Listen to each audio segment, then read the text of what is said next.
Yamunatira vanachari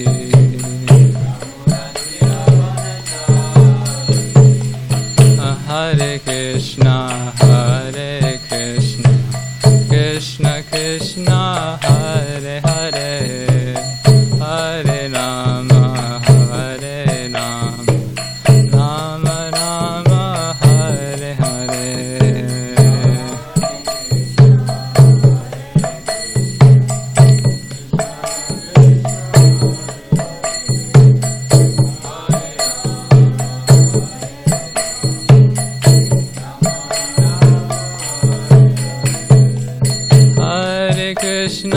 Hare Krishna Krishna Krishna Hare Hare Hare Rama Rama Rama Hare Hare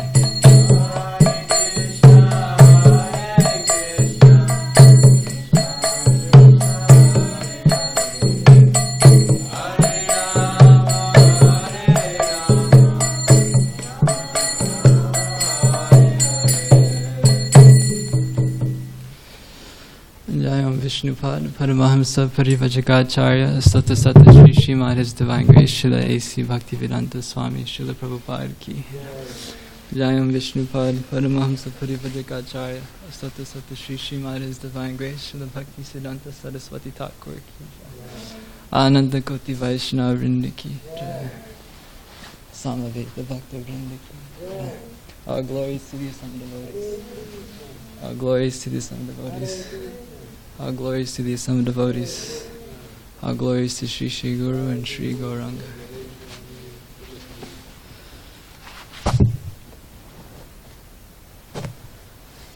So today we are reading from the srimadbhagavatam,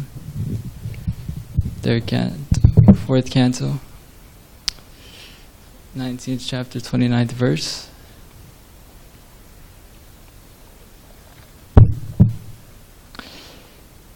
Nityamantra kratupatim vidurasha tvijorusa shrugasathan juvato vyitya swayambhu prityasedata Nityamantra kratupatim Vidura Shrati Jodasa Shrugastan Juvato Vyetya Swayambhu Pratisedata Itya Mantra Kratupatim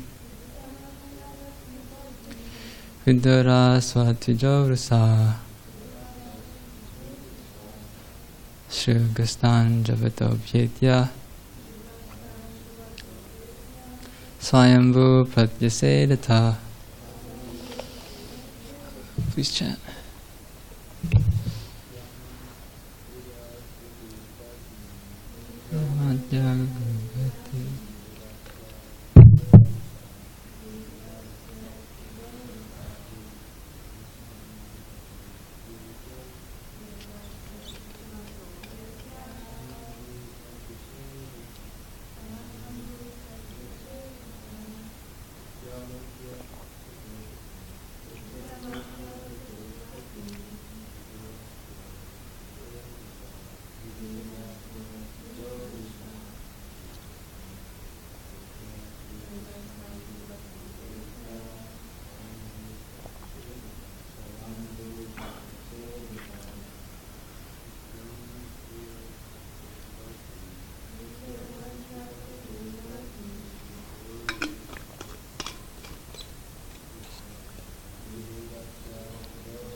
Swayambhu Pratisedataha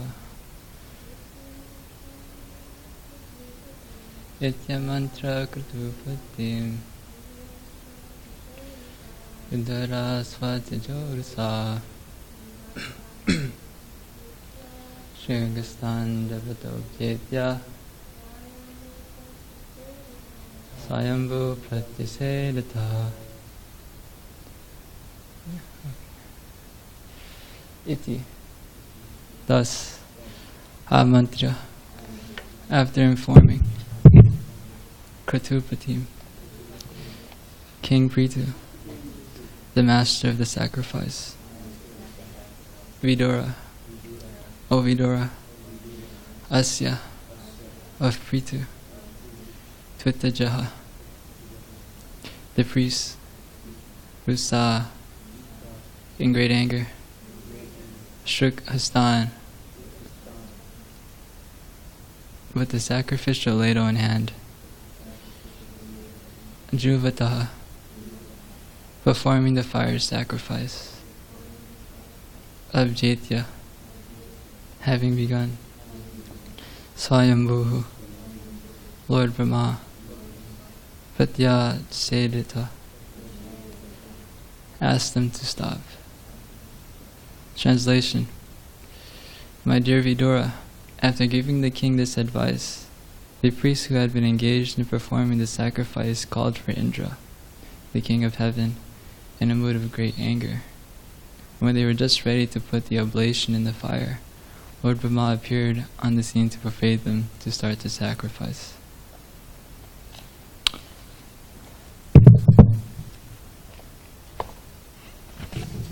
Next verse. Lord Brahma addressed him thus, my dear sacrificial performers, you cannot kill Indra, the king of heaven. It is not your duty. You should know that Indra is as good as the Supreme Personality of Godhead. Indeed, he is one of the most powerful assistants of the Personality of Godhead. You are trying to satisfy all the demigods by the performance of this yajna, but you should know that all these demigods are but part and parcels of Indra, the king of heaven. How, then, can you kill him in this great sacrifice? Text 31. In order to make trouble and impede the performance of King Prithu's great sacrifice, King Indra has adopted some means that in the future will destroy the clear path of religious life. I draw your attention to this fact. If you oppose him any further, he will further misuse his power and introduce many other irreligious systems. Text 32.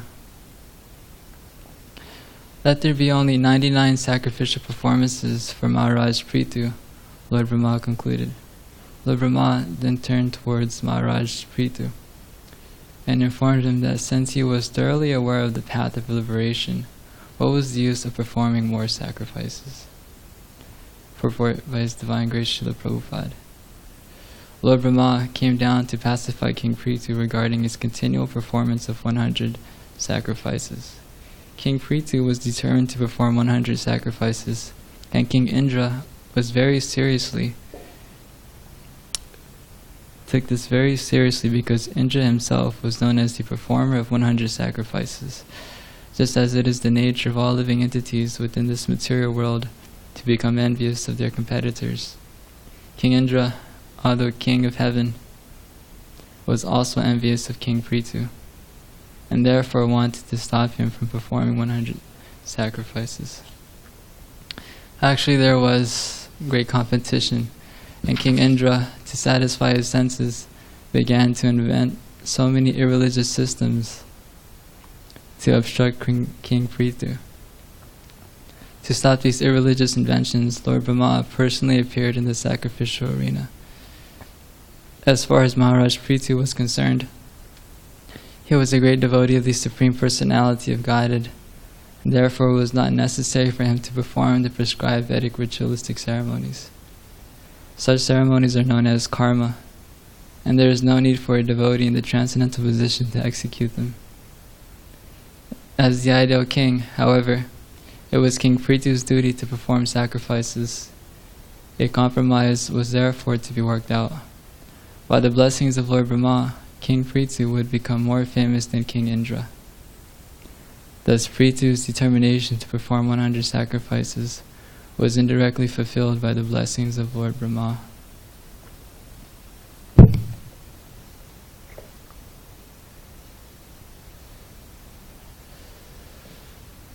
Om Jnana Timirandasya Jnananjana Salakaya Chakshurunmilitam Yena Tasmai Shri Gurave Namaha.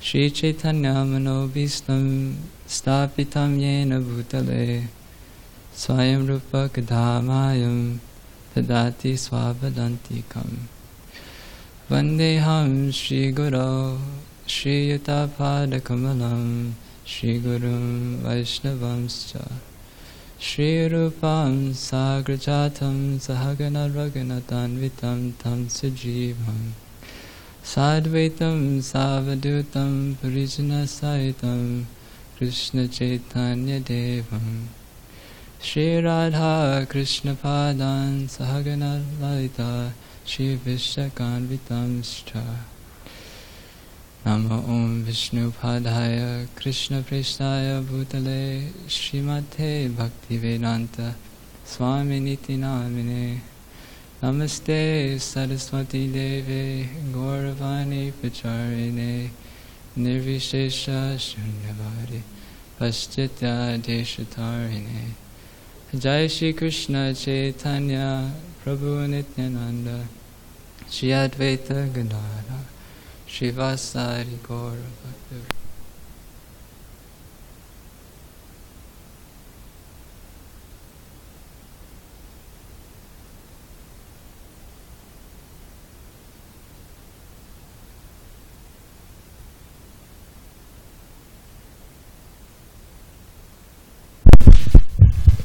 Thank you. This one. We switched it, yeah.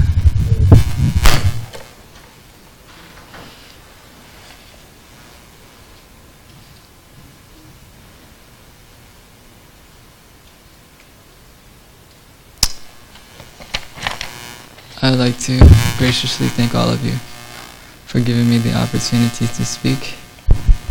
Hare Krishna.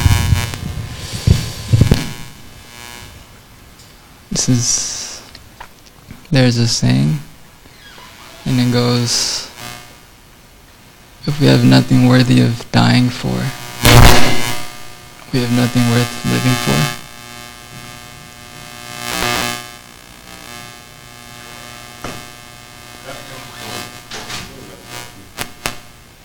Okay. Sure. That's fine.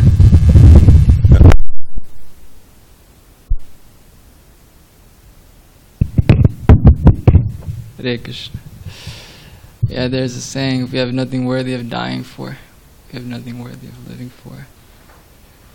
So here we see that Indra, he's willing to die to protect his own ego, to protect his own reputation, to protect his own prestige. How unfortunate. Why is this? Indra was a Krishna Bhakta. He was a devotee of the Supreme Personality of Godhead. And he was also in a position of great power and responsibility. They say with great power comes great responsibility. Vice versa, with great responsibility comes great power. So he had a lot of influence to do good for this world. But why is it that he still has material desires? It's because Svarga Loka is still the material world. So whether here or there, still we find that people are not free from these material qualities.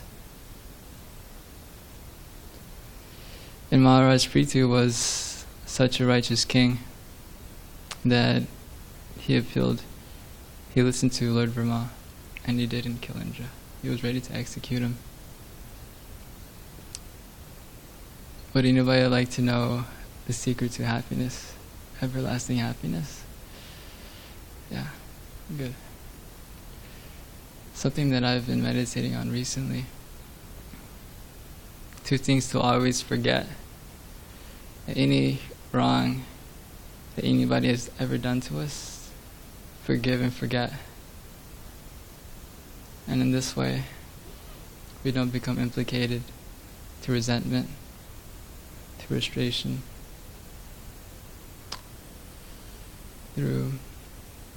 and because to the extent we're willing to forgive others who've done us wrong, to that extent Krishna or God is willing to forgive us for our wrongdoings. And another thing to always forget is that any good that we've ever done, we should forget it. Because the moment we remember, we become puffed up, become prideful. So, Maharaj Prithu, being a compassionate king and wanting to listen to Lord Brahma, just was very pacified from that and stopped at 99. But from that, see, Indra was doing something even more than just destroying, trying to impede the sacrifice. He was creating irreligion. Just recently, we see like society is becoming more irreligious, and something really personal, but just the devotees will be back in like a week from now. Actually less than a week from now, in a matter of a few days. But it's interesting because since they've been gone, all of us practically have been having to step it up, and and it's been great. And so one devotee, he's been my witness because he's always attending the temple programs as well. So he's there, and so he's like, Damodara, you're just like kind of just embracing things and just, but yeah, you're carrying on nicely. And then we were kind of just laughing about it because it was kind of funny how, because things happen, things come up, and it's just like, you just got to do it. It's not a matter of, question. It's just, when the needful is there, we just do it. And so, just a couple of days ago, I was yet to speak at a class at SDSU, World Religions class. And so I was very new to this service. But my seniors, Srila Prabhupada disciples, senior devotees were encouraging me that you should try to, and then I'm practically one of the only ones who was available to do it, so I said, okay, so I'll take this as an opportunity. I'll take this as Krishna's mercy, an opportunity to grow. And so I did. And so, and this teacher was very nice. She was driving me to the campus, and as we were going to her classroom, we were having some conversations. And she was explaining how this is firsthand a world religious teacher. She's been doing this for the last 13 years. And society, as we know it, is just becoming more and more irreligious. And even herself was explaining to me how she grew up in a certain tradition, but because the people of that tradition were saying that because she was actually very fond of yoga and meditation, and she was making that very known to me, and her appreciation, how much she valued our teachings, what we're about. And she explained that she grew up with the understanding that if you did meditation, then that's considered evil practice. And you open yourself up to energies like demons. And so for many years of her life, she feared doing meditation, and then one day she just broke out of that and she went for it. And then now to this day, she told me that yoga, meditation saved her life. Had that much of an impact on her. So But what had happened from that experience was that she became completely turned off by this tradition she was practicing before. And she was explaining to me how she really likes yoga and meditation, but one thing that she misses is having a personal relationship with God. That she was it was to the point where she just gave it up completely. And so I was hoping that, from this class that I'll teach, that perhaps she would gain some further inspiration in Krishna Bhakti. And so I was there at the classroom. And I was telling her I was seeing myself within many of these students. She was explaining to me after the class that these students are very sincere, because before they had joined the class, she asked everyone to write a little report on where they're coming from, their previous background, why they want to take this class. And many of them, she said, were seeking truth. And when I went there, they were inquisitive, attentive, willing to listen. So it's important we try to expose ourselves in every way to human society. It's becoming more irreligious. She was also saying how in the category of classes that she teaches, humanities, they're dropping so many units. In the last year they dropped 5 humanity classes, 10 units, which is huge. And that the academic requirements to pass it's becoming more scientific, So that's why book distributors and preachers have a very important role in society to expose the people at large to something that's the most beneficial for themselves, to Krishna consciousness. On every level, it's just becoming more and more degraded.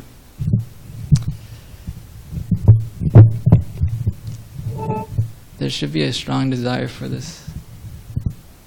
If your Sankirtan leader has to nudge you out of the door, then you're probably not doing it right.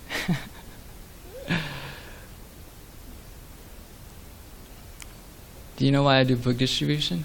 Can I share with all of you why I do book distribution? I know all of you on a personal level. Something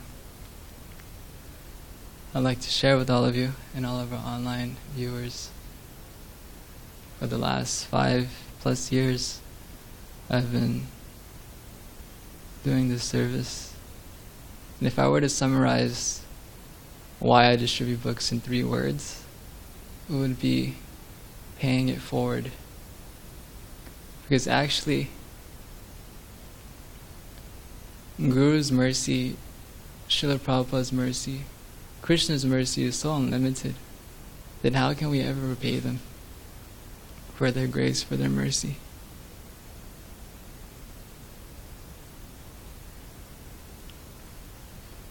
It's like if somebody were to give you $50 billion and you're just some ordinary person, how can you ever repay them? We can't. We just have to accept it as mercy, as grace. So when we see Srila Prabhupada and what he's done, what he's given us, my only limitation is if I actually knew the gift that Srila Prabhupada was offering us, perhaps it would be more sincere. Because he's offering us re-entrance into the spiritual world. A life of Krishna consciousness. And he was so willing to sacrifice. He was willing to die for this. This was his purpose for coming. And we see that in his life. that he sacrificed everything to give us everything, Krishna. And therefore, I can never repay Srila Prabhupada, nor could I ever repay the many devotees, Srila Prabhupada's dear disciples, who sacrificed their life to cultivate, to grow ISKCON to where it is today. So book distribution means to me paying it forward. Just try to give this knowledge to other people. Give them this opportunity. There are two stories that I wanted to share that exemplifies this level of purpose. Or for them it's what was unthinkable was natural. They were willing to do anything and everything for the service of Srila Prabhupada. His Holiness Bhakti Tirtha Maharaj, before he was Maharaj, before he was a sannyasi, he was Ganesham Prabhu, Brahmachari. And it was during the time of the 1970s where he ventured and he was sacrificing, he was risking his life practically in the Soviet Union, the Iron Curtain, trying to distribute books. And he was out there for many months trying to spread Krishna consciousness in that region. And then every now and then he would write a letter to Srila Prabhupada explaining his efforts, his progress. And when Srila Prabhupada would receive these letters, Tamal Krishna Maharaj would read them to him. And Srila Prabhupada would just go into so much ecstasy. Here's my devotee, here's my disciple. And he's ready and willing. He's risking everything for the service of Krishna. So pleased. And another story that I wanted to share, has anyone heard the story of Her Grace Hladini Mataji? Hladini Mataji was Srila Prabhupada's disciple, and she was based in the New Vrindavan community, practically all her time in ISKCON. And it was during the time of the 1990s where she had a very strong desire to preach in Africa. And so she wrote a letter to Bhakti Tirtha Maharaj explaining that, and he was the GBC of that area, and he approved. He said, yes, go ahead. So she moved to Africa to help the preaching in that area. But please keep in mind that this was not a time of peace. This is a time of war. And mainly between many rebel parties, and they're also trying to seize the government. Here I have something that I wrote an article yesterday. I read yesterday. It was a little bit more into detail than what I would explain.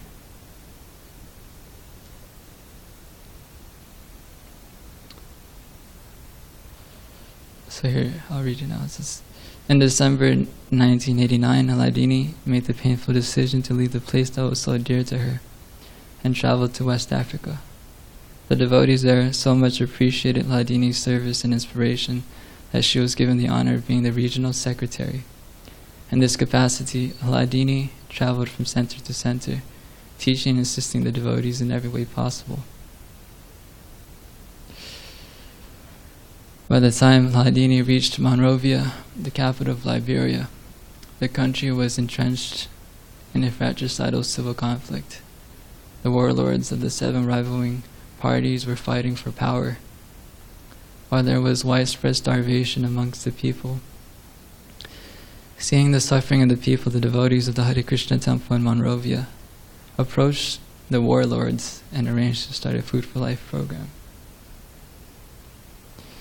The warlord who controlled Monrovia, Prince Johnson, agreed to the proposal, and the devotees began the free food distribution program. Prince Johnson visited the temple more than once and accepted a Bhagavad Gita as it is from the devotees.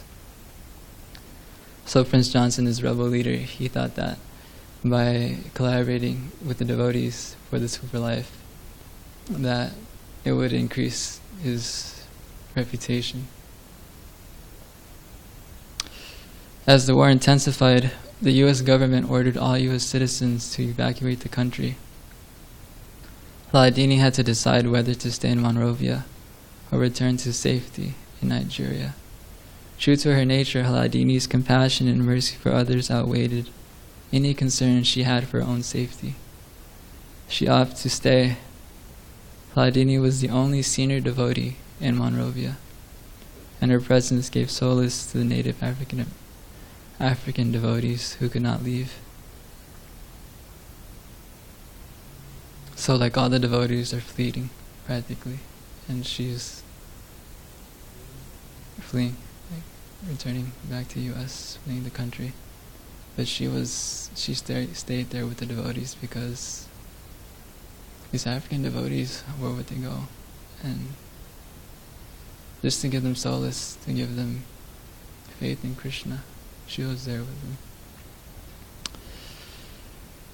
So it just so happened that this rebel leader, Prince Johnson, was notorious for in a massive way, just killing many people. So he was killing a lot of people, and he was also known for even killing his own men.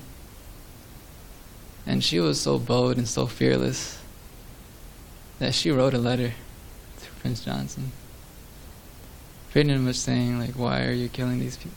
You're a Maya. And he didn't like that at all. So he sent his men, and he came along with them. And they arrived at the temple. And they captured the devotees. And they filed them into the jeep.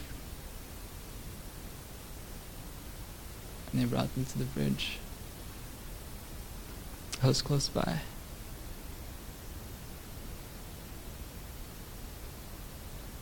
Two devotees managed to escape as they were driving.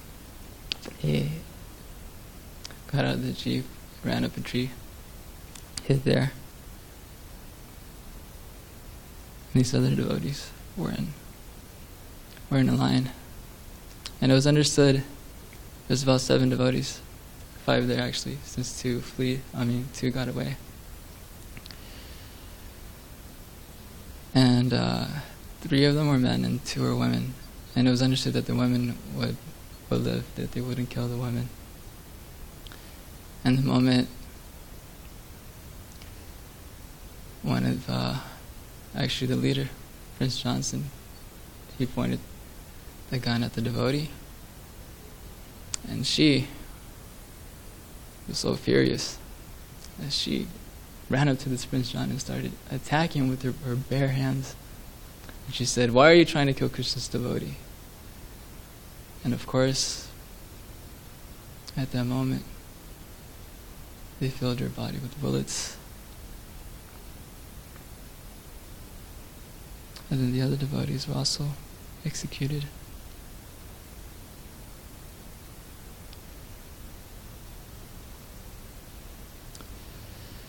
So here's a letter that Haladini wrote to His Holiness Ramnath Maharaj at that time.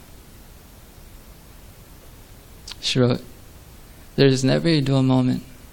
Now I'm stranded in Liberia, in the middle of a war to overthrow the government. The airport has been seized, and they asked all Americans and foreigners to leave the country immediately. American Marines sent 6 battleships and 2,000 Marines to evacuate the citizens. I'm just going to assist the devotees through the hard times. There is scarcity of food as all the roads are blocked and no supplies can come in. 150,000 people fled the country in the last few weeks." every day at least 10 people get beheaded, and the rebels are still 35 miles from the city. And that's the end of what he left here in the article of that letter. But I also remember hearing from a lecture by His Holiness Ranath Maharaj that in that letter as well, further on, it's not showing here, but she's explaining to Maharaj that this is my opportunity, and I'm willing and ready to die for the service of my spiritual master, for Srila Prabhupada. So, this is real faith. This chanting of Hare Krishna, distribution of books, cultivation of devotees is not just something that we do. This is something we eat, sleep, breathe. This is something we live. This is our life and soul. And my question for all of you is, are we willing to give our lives for the service of Srila Prabhupada? That's a very, very grave question. Are we ready and willing to give our lives for the Sankirtan mission? Are we ready and willing to give our life for the growth and expansion of ISKCON, the International Society for Krishna Consciousness? The answer should be yes. And if it's anything other than that, perhaps we should assess and reevaluate our faith, or do what it takes to gain that faith. So today, we will be doing Harinam book distribution in Balboa Park. Let us all unite as one team, as one family, as one heart, in trying to be instruments of Srila Prabhupada's mercy in spreading Krishna consciousness. Thank you. Hare Krishna. Are there any comments, questions? Would anybody like to share some realizations?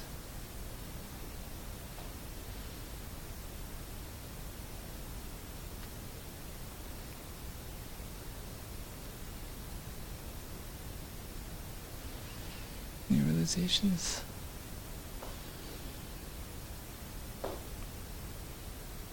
Okay. Kantaraj srimadbhagavatam ki jai.